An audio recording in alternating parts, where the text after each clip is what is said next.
अस्सलाम वालेकुम दोस्तों, क्या हाल है? उम्मीद है सब ठीक होंगे।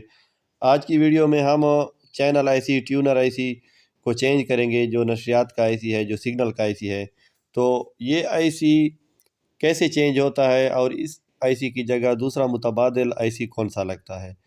तो इस वीडियो में मैं सारा आपको बताऊँगा और आईसी तब्दील करना भी आपको सिखाऊँगा। तो ये जो आईसी है, चैनल आईसी, इसको मुख्तलिफ़ यानी कि मुख्तलिफ़ नंबर इसके होते हैं, R842, 843, इस तरह और भी मुख्तलिफ़ नंबर हैं।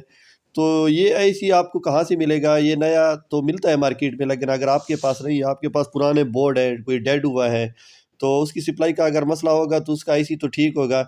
इस तरह अगर V59 चैनल है, उसका आईसी भी इसमें लग जाता है, तो नंबर का कोई इशू नहीं है। अगर आईसी इसी साइज़ में है, तकरीबन 99% आईसी लग जाते हैं। मैंने बिल्कुल सारे ट्राई किए हैं, सारे चेक किए हैं। अब नंबर मुझे V59 का याद नहीं, इसका R842 है, इसकी जगह 843, 844, 840 यानी कि सारे लग जाते हैं। तो बाकी अगर साइज़ इतना है, तो वो भी तकरीबन तकरीबन लग जाता है। तो आपने किसी भी सर्किट से आईसी निकाल के और उस आईसी को आपने अच्छी तरह सोल्ड कर देना है। तो यानी कि आपने उस आईसी को साफ़ कर देना है, क्योंकि उसके आईसी के नीचे कार्बन लगे होते हैं या जो सोल्डर लगा होता है वो फैला होता है और कुछ पिनें लेग शार्ट होती हैं, जैसा कि आपको इस पिक्चर में नज़र आ रहा है। तो इसको आपने अच्छी तरह से सोल्ड कर देना है सोल्डर वायर से। और आपने पेस्ट जो है, इसका स्पेशल पेस्ट जो मिलता है मोबाइलों वालों के पास, या आप के इलेक्ट्रॉनिक्स के शॉप में भी आजकल मिल जाता है, तो आपने पेस्ट इसके लिए स्पेशल पेस्ट लेना है। तो इसके बाद आपने ये आईसी निकाल देना है, जो दूसरा पुराना आईसी है वो मैं निकाल रहा हूँ। तो आप देख रहे हैं, इसकी जगह अब मैं जो दूसरे पुराने बोर्ड से मैंने आईसी निकाला है वो लगा के आपको इसका रिज़ल्ट भी दिखाऊँगा। बहरहाल मैं जो वीडियो बनाता हूँ उस पे वॉइस ओवर बाद में करता हूँ। मुझे सारा रिज़ल्ट जब पता चल जाता है तब जाके मैं वीडियो अपलोड करता हूँ।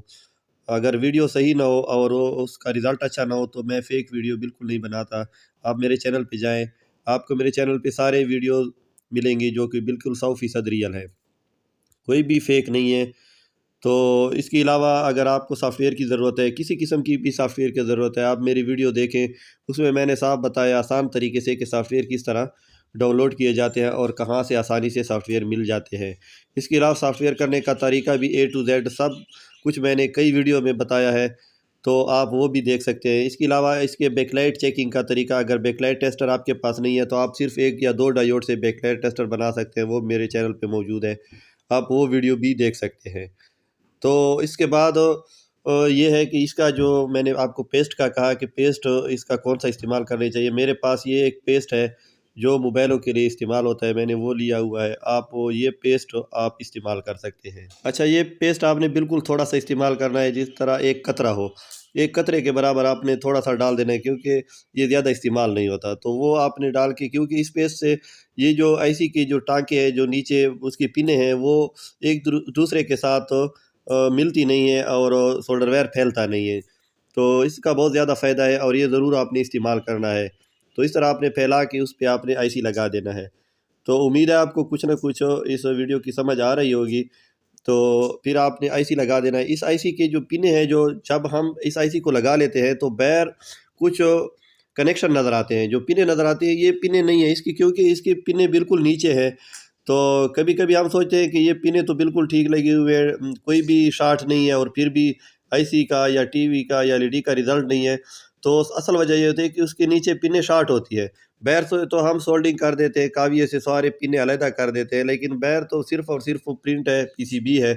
जो आईसी की पिनें हैं वो आईसी के नीचे है। तो इस तरह आपने आईसी को हीट दे के आपने इसको प्रेस कर देना है। अच्छा, अगर आपका आईसी ठीक नज़र आ रहा है शक्ल में, तो सबसे पहले तो आपने उसको हीट दे देना है। हीट दे के प्रेस कर देना है, रिज़ल्ट चेक करना है उस पुराने आईसी से, तो उम्मीद है आपका मसला इससे हल हो जाएगा। तो नहीं अगर हल होता तो फिर उसके बाद आपने आईसी चेंज कर देना है और आईसी रिप्लेस कर देना है। तो इसी तरह आपने आईसी दूसरा चेंज करके आपका रिज़ल्ट ओके हो जाता है और आप एक बोर्ड को आसानी से रिपेयर कर सकते हैं और नए बोर्ड तब्दील करने से भी बच जाते हैं। तो उम्मीद है आपको ये वीडियो पसंद आ गई होगी। तो इसी तरह आप देखें, मैंने अब इसको वॉश कर दिया। आप थिनर से इसको वॉश भी कर दें, साफ़ कर दें और इसके बाद एलईडी को ऑन कर दें। इसके बाद ये एलईडी जो है, इस पे काफ़ी काम हुआ है। इसकी स्केलर पट्टी चेंज हुई है। आप देखें, ये स्केलर पट्टी दूसरी लगी हुई है, वीजीएच और वीजीएल वोल्ट दूसरे लगे हुए हैं। तो इसकी अपनी ख़राब थी, अपने वोल्ट सही नहीं थे। बहरहाल वो उस पर और टॉपिक है, उस पर और वीडियो मैं बनाऊँगा। लेकिन आप देखिए, ये रिज़ल्ट हो गया। इसकी केबल का रिज़ल्ट थोड़ा ख़राब है। एलईडी बिल्कुल ओके है, मैंने सारा चेक किया है, 100% ओके है। तो आप देख सकते हैं, ये चैनल अब साफ़ है। तो उम्मीद है आपको ये वीडियो पसंद आ गई होगी। और अगर आप मेरे चैनल पे नए हैं तो प्लीज़ मेरे चैनल को सब्सक्राइब कर दें और साथ इस बेल आइकन को भी ऑन कर दें, ताकि आप इस तरह मालूमाती वीडियो मिल सके और आप इससे फ़ायदा उठा सकें। बाकी आप जितनी भी वीडियो मेरे चैनल पे देखेंगे, 100% रियल मिलेंगी, कोई भी फेक वीडियो नहीं है। तो वीडियो को लाइक ज़रूर करना और शेयर करना दोस्तों के साथ, ताकि और किसी का भी फ़ायदा हो और लोग भी इससे फ़ायदा उठा सकें। Thank you. अपनी दुआओं में याद रखना। अल्लाह हाफ़िज़।